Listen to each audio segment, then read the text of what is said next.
मैंने जिस घराने में आंख खोली उसको हमारे मुआशरे का अमीर तबका या मॉडर्न क्लास कहते हैं। मैंने हमेशा अपने आगे पीछे पैसों की फरावानी देखी।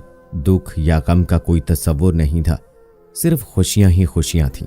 हर तरह का आराम और ऐशो इशरत मेरी जिंदगी में शामिल था। मैं अपने मम्मी और डैडी की इकलौती औलाद थी। ये मुझ पे किसी भी किस्म की कोई पाबंदी नहीं थी। मेरी हर फरमाइश मिनटों में पूरी की जाती थी, इसलिए मैं अपने आप को औरों से मुनफरिद और अलग समझती थी। मेरे दिल में किसी और के लिए कोई हमदर्दी के जज्बात नहीं थे। हर किसी को अपना मातहत और गुलाम समझती थी। मजीद ये कि अल्लाह ने मुझे हुस्न भी बेपनाह दिया था, जिसका मुझे बेहद गुरूर था। कॉलेज में भी मेरी उन्हीं लड़कियों से दोस्ती थी जो मेरे जैसे अमीर और मॉडर्न घराने से ताल्लुक़ रखती थीं। और कॉलेज में भी मैं सिर्फ टाइम पास करने जाती थी, क्योंकि मेरी नज़र में कॉलेज पढ़ने की नहीं बल्कि सैरो तफरीह की जगह थी। और कॉलेज के सारे लड़के मेरे हुस्न और स्टेटस के दीवाने थे। कॉलेज की लड़कियां मुझे रश्क भरी नज़रों से देखती थीं और मैं किसी लड़के को तो क्या, किसी लड़की को भी खातर में ना लाती थी। कॉलेज के तमाम लड़के सारा दिन मेरे आगे पीछे फिरते और मुझसे बात करने को तरसते थे, जबकि मेरी नज़र में उन हकीर और गरीब लड़कों की तो कोई हैसियत ही नहीं थी। फिर एक दिन हमारे कॉलेज में एक लड़का आया। वो मुझे पहली ही नज़र में बहुत पसंद आया। मेरा ख्याल था कि वो मेरा हुस्न देखकर दंग रह जाएगा, लेकिन ऐसा कुछ भी नहीं हुआ। मैं उससे बात करने के बहाने ढूंढती, जबकि वो मेरी तरफ देखता भी नहीं था। वो मेरे हुस्न से बेनियाज अपने आप में मगन रहता था। मुझे उसकी इसी आदत ने दीवाना बना दिया और उसे पाना और हासिल करना मेरी जिंदगी का मकसद बन गया। मैंने बहाने बहाने से उससे बात करने की कोशिश की, मगर वो मेरी हर बात का जवाब हूं या हां में देता। इसके अलावा उसके पास कहने को कुछ न था। मैंने अपनी जानिब से उसके बारे में मालूमात हासिल की तो मुझे मालूम हुआ एक गरीब घराने से ताल्लुक़ रखने वाले इस लड़के का नाम सिकंदर है। उसका बाप किसी छोटी सी कंपनी में क्लर्क है। सिकंदर की 2 छोटी बहनें भी हैं। वो कॉलेज के बाद शाम को बच्चों को ट्यूशन पढ़ाता है और आजकल पार्ट टाइम नौकरी की तलाश में है। मैंने उसकी इसी मजबूरी से फ़ायदा उठाने के लिए उसको माली तौर पर फ़ायदा पहुंचाने का सोचा। मैं उसे पैसों से ख़रीदना चाहती थी। फिर मैंने एक दिन डैडी से उसकी नौकरी की बात की। डैडी ने हमेशा की तरह मेरी ये फरमाइश भी पूरी कर दी। दूसरे ही दिन मैं उसे ये खुशखबरी सुनाने पहुंची।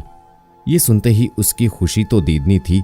वो कहने लगा कि मैं सोच भी नहीं सकता था कि आप मेरे लिए इतनी बड़ी कंपनी की नौकरी लेकर आएंगी, और मेरी इतनी बड़ी मुश्किल इतनी आसानी से हल कर दी गई। इसके बाद उसने मेरी इज्जत करना शुरू कर दी। वो जब भी मुझसे बात करता निगाहें झुका कर करता।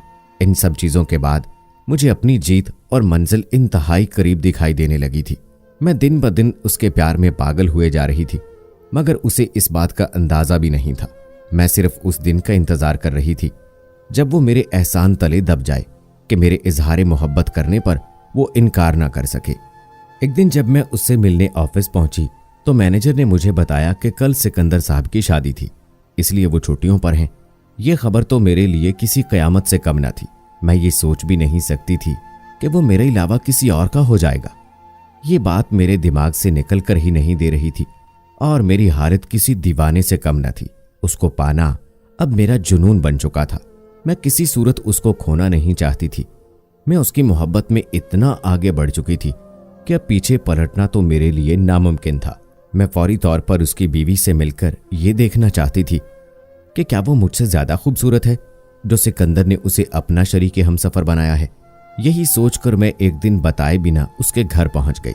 वो बहुत ही छोटा सा घर था। सिकंदर ने अपनी बीवी से मिलवाया। उसका नाम मिसबाह था और वो सिकंदर की चचाजाद कज़न थी। वो बहुत आम सी लड़की थी। मैंने उसमें ऐसी कोई ख़ास बात नहीं देखी कि वो सिकंदर जैसे खूबसूरत इंसान की बीवी कहलाए। सिकंदर और उसकी बीवी मुझसे निहायत मोहब्बत से मिले, लेकिन उनके घर में मेरा दम घुटने लगा। मुझे उस वक्त मिसबा से बेइंतहा नफरत महसूस हो रही थी। शायद यही वजह थी कि सिकंदर के लाख रोकने पर भी मैं बगैर कोई चीज़ खाए बिना वापस आ गई थी। रास्ते भर में मिसबा और सिकंदर के बारे में सोचती रही। वो दोनों जितना मेरे तस्वुर में आते, मेरे अंदर मिसबा के लिए नफरत उतनी ही बढ़ती जा रही थी। मैं उसे सिकंदर के साथ किसी सूरत बर्दाश्त नहीं कर सकती थी। इसी दौरान मेरी नज़र अचानक रोड के करीब लगे साइन बोर्ड पर पड़ी, जिसमें बड़े बड़े हरूफ पर दर्ज था कि आपके हर मसले का हल सिर्फ मेरे पास है। मैंने वहीं गाड़ी रोक दी और दरवाजे से अंदर दाखिल हो गई। अंदर दाखिल हुई तो मैंने देखा एक बड़े से कमरे के कोने में काले कपड़ों में मलबूस एक औरत बैठी है, जो शक्ल से काफी उधेड़ उम्र लग रही थी। उसके गले में बहुत से रंगों की मालाएं पड़ी हुई थी। इसके आगे पीछे काफी लोग जमा थे। मुझे देखते ही उसने बाकी औरतों को हाथ के इशारे से जाने का कहा। मैंने तफसील से अपने और सिकंदर के बारे में उसे बताया और मिसबा के बारे में भी बताया, और मैंने ये भी बताया कि मैं सिकंदर को हासिल करने के लिए किसी भी हद तक जा सकती हूँ। उसने मेरी बात गौर से सुनी और दूसरे दिन आने को कहा और मुझे यकीन दिलाया कि बहुत जल्द सिकंदर सिर्फ तुम्हारा होगा। मुझे उसकी बातों में सच्चाई नजर आई, इसलिए मैं दूसरे दिन का वादा करके चली आई। पता नहीं क्यों मुझे इससे बात करके यकीन हो चला था कि सिकंदर अब सिर्फ मेरा होने वाला है। उस रात मुझे सुकून से नींद आई थी। दूसरे दिन मैं मुकर्ररा वक्त पर उसके पास पहुंच गई। आज वो कमरे में अकेली थी। वो कुछ देर आंखें बंद किए बैठी रही, फिर मुस्कुराकर मुझसे मुखातिब हुई। उसने सिकंदर और मिसबा की एक तस्वीर और एक एक जोड़ा शलवार कमीज लाने को कहा और बताया कि ये अमल काफी मुश्किल और तकलीफदेह है। अगर तुम ये अमल करवाने पर राजी हो जाओ तो अगले 6 महीने बाद चांद की 14वीं तारीख को 4 दिन ये अमल करना पड़ेगा। इसके लिए हमें शहर से दूर एक वीरान इलाके में जाना होगा। इस अमल के करने की कीमत 1 लाख रुपए होगी, लेकिन इस अमल के बाद सिकंदर की जिंदगी सिर्फ तुम्हारी होगी। अगर तुम्हें ये मंजूर हो तो अगली दफा अपने साथ पैसे लेते आना। मेरे लिए 1 लाख रुपए की तो कोई अहमियत नहीं थी, लेकिन फिक्र मुझे इस बात की थी कि 4 दिन के लिए मेरे डैडी से मैं क्या कहूंगी। और दूसरा मसला मेरे लिए मिसबा और सिकंदर की तस्वीर और मिसबा का एक जोड़ा था, जिसको हासिल करना मेरे लिए काफी मुश्किल था। इसलिए मैं उसी वक्त खामोशी से उसकी बात सुनकर लौट आई थी। मेरी समझ में नहीं आ रहा था कि मुझे क्या करना चाहिए, इसीलिए मैं उस औरत के पास दोबारा नहीं गई। लेकिन सिकंदर को भुलाना मेरे लिए नामुमकिन था। अपनी हार का सोचकर उसे पाने की तड़प मेरे दिल में बढ़ती ही जा रही थी। उसकी याद तो मेरे जहन से चिपक कर ही रह गई थी। मैं महसूस कर रही थी कि वक्त के साथ साथ मेरी दीवानगी में भी इजाफा होता जा रहा है। खैर, वक्त को गुजरना होता है और वो गुजरता गया। फिर 1 साल बाद एक खबर ने मेरे अंदर आग भड़का दी कि मिसबा ने एक बेटी को जन्म दिया है। अब तो मैं जल्द अज जल्द मिसबा को सिकंदर की जिंदगी से निकालकर दूर फेंकना चाहती थी। मैं उसकी बेटी की पैदाइश की मुबारकबाद देने के बहाने उनके घर गई। उसे शादी की तस्वीरें देखने की फरमाइश की तो सिकंदर फौरन अपनी शादी का एल्बम निकाल कर ले आया। मैंने तस्वीर देखते हुए बड़ी चालाकी से उनकी एक तस्वीर निकाल ली। फिर मैंने सिकंदर से कहा कि मैं मिसबा के लिए अपने दर्जी से एक सूट सिलवाना चाहती हूँ। अगर हो सके तो मिसबा का एक सूट नाप के लिए दे दो। पहले तो सिकंदर मना करता रहा, लेकिन फिर वो मेरी जिद के आगे हार मान गया और उसने मुझे मिसबा का एक सूट दे दिया। इन चीजों को लेकर मैं फौरन उस अमल औरत के पास गई। वो मुझे देखकर समझ गई कि मैं किस लिए आई हूं। मुझे देखकर कहने लगी कि मैं तो समझी थी तुमने अपना इरादा बदल लिया है, क्योंकि इस बात को किए हुए तो 1 साल गुजर गया है। मैंने उसे कहा कि तुम जितनी जल्दी हो सके मेरा ये काम कर दो। मैं मिसबा को और बर्दाश्त नहीं कर सकती। मेरी बात सुनकर उसने अगले दिन 8 बजे का वक्त दिया था। वो रात मैंने करवटें लेटते हुए गुजारी। दूसरे दिन मैं डैडी से अपनी दोस्त की शादी में शिरकत का बहाना करके उस औरत के पास पहुंची। पैसे वसूल करने के बाद उसने कुछ सामान इकट्ठा किया और हम 2 आदमियों के साथ रात को ही रवाना हो गए। आबादी से काफी दूर आने के बाद उसने गाड़ी रोकने का इशारा किया।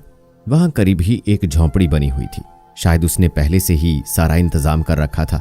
फिर वो दोनों आदमी कहीं चले गए और हम दोनों झोंपड़ी में दाखिल हो गए। झोंपड़ी में पहले से ही मुख्तसर सा सामान मौजूद था, जैसे चादर, मटका और लालटेन। इन चीजों को देखकर ये अंदाजा हो रहा था जैसे पहले यहां कोई रहता हो। उसने 12 बजे के करीब आंखें बंद करके अमल पढ़ना शुरू कर दिया। सुबह 4 बजे तक न जाने वो क्या क्या पढ़ती रही। इसके बाद उसने एक नोकीला खंजर निकालकर उस तस्वीर को जो उसे मैंने दी थी बीच से काट दिया। फिर हम दोनों झोंपड़ी में ही सो गए।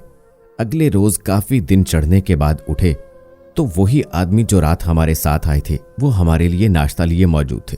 उस औरत ने सारा दिन कोई पढ़ाई नहीं की थी। मेरा सारा दिन यूं ही बैठे बैठे बोर गुजर रहा था। आज दूसरी रात भी 12 बजे उसने अपना अमल शुरू कर दिया और मिसबा के कपड़ों पर कुछ पढ़कर फूंकती रही। सुबह 4 बजे हम फिर अमल करके सो गए। हमारे अमल की तीसरी रात थी। उसने उसी खंजर पर कुछ पढ़कर फूंका और उस खंजर की नोक मेरी उंगली में घोंप दी। मेरे हलक से तो तकलीफ के बायस जोरदार चीख निकली। मेरी उंगली से निकलता हुआ खून वो एक प्याली में जमा करती रही। फिर उसने मेरी उंगली पर कपड़ा बांध दिया। फिर उसने वो मेरा खून मिसबा के कपड़ों पर गिरा दिया। 4 बजे अमल खत्म करने के बाद उस औरत ने खुशखबरी सुनाई कि हमारा अमल 3 दिन में ही कामयाब हो गया है। हमें अभी वापस जाना होगा और उस कमीज को किसी भी कब्र में दफनाना होगा। अब सिकंदर सिर्फ और सिर्फ तुम्हारा है। हम 5 बजे के करीब उसी जगह से निकले और एक कब्रिस्तान में जाकर मिसबा की वो कमीज एक कब्र में दफन की और वापस आ गए। मुझे ऐसा लग रहा था कि जैसे मेरी जिंदगी की सबसे बड़ी जीत हुई हो। मुझे आज सारी दुनिया अपने कब्जे में महसूस हो रही थी। काफी देर पुरसुकून नींद लेने के बाद मैं बहुत तरोताजा उठी थी और तैयार होकर सिकंदर के ऑफिस पहुंची। ऑफिस पहुंची तो पता चला कि आज सिकंदर ऑफिस नहीं आया। फिर मैंने गाड़ी का रुख सिकंदर के घर की तरफ कर दिया। वहां पहुंची तो काफी लोग जमा थे।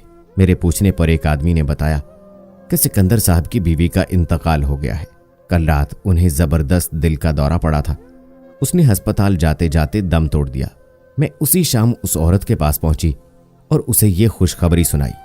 उस आमिल औरत ने बताया था कि अब थोड़े ही दिन बाद सिकंदर तुम्हारे पास खुद चलकर आएगा। उस औरत की बात बिल्कुल सच साबित हुई। सिकंदर वाकई मेरा दीवाना हो गया था। अब वो भी मेरी तरह मुझसे मिलने को बेचैन रहता। मुझसे शादी करने के लिए वो मेरी मिन्नतें करने लगा। मैं तो कब से ही उसी इंतजार में थी। सो हमारी शादी हो गई। लेकिन 4 साल गुजरने के बावजूद अल्लाह ने मुझे औलाद से महरूम रखा।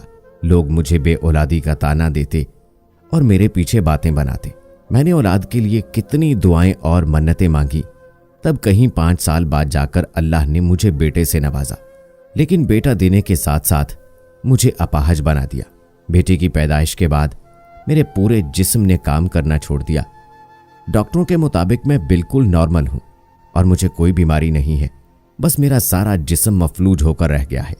आज मेरा बेटा पूरे 25 साल का हो चुका है और मैं गवर्नमेंट अस्पताल के कोने में पड़ी हूं।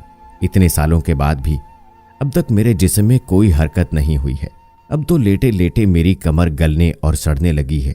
ये बीमारी मेरे गुनाहों का नतीजा है जो अल्लाह ताला ने दुनिया में दिखा दिया है और उन लोगों के लिए इबरत बना दिया है जो हमेशा दूसरों का बुरा चाहते हैं।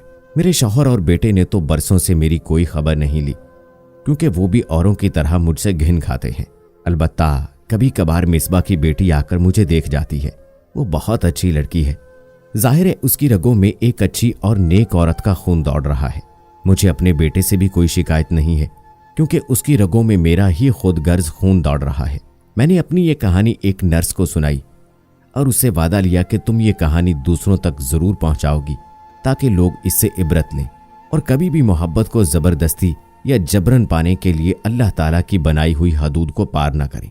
मैं अल्लाह ताला से अपने किए गुनाह की माफ़ी तो बहुत मांगती हूँ, लेकिन जिसके माफ़ करने पर मेरी बख्शिश हो सकती थी वो तो अब इस दुनिया में है ही नहीं। तो दोस्तों उम्मीद करते हैं हमारी आज की वीडियो भी आपको पसंद आई होगी।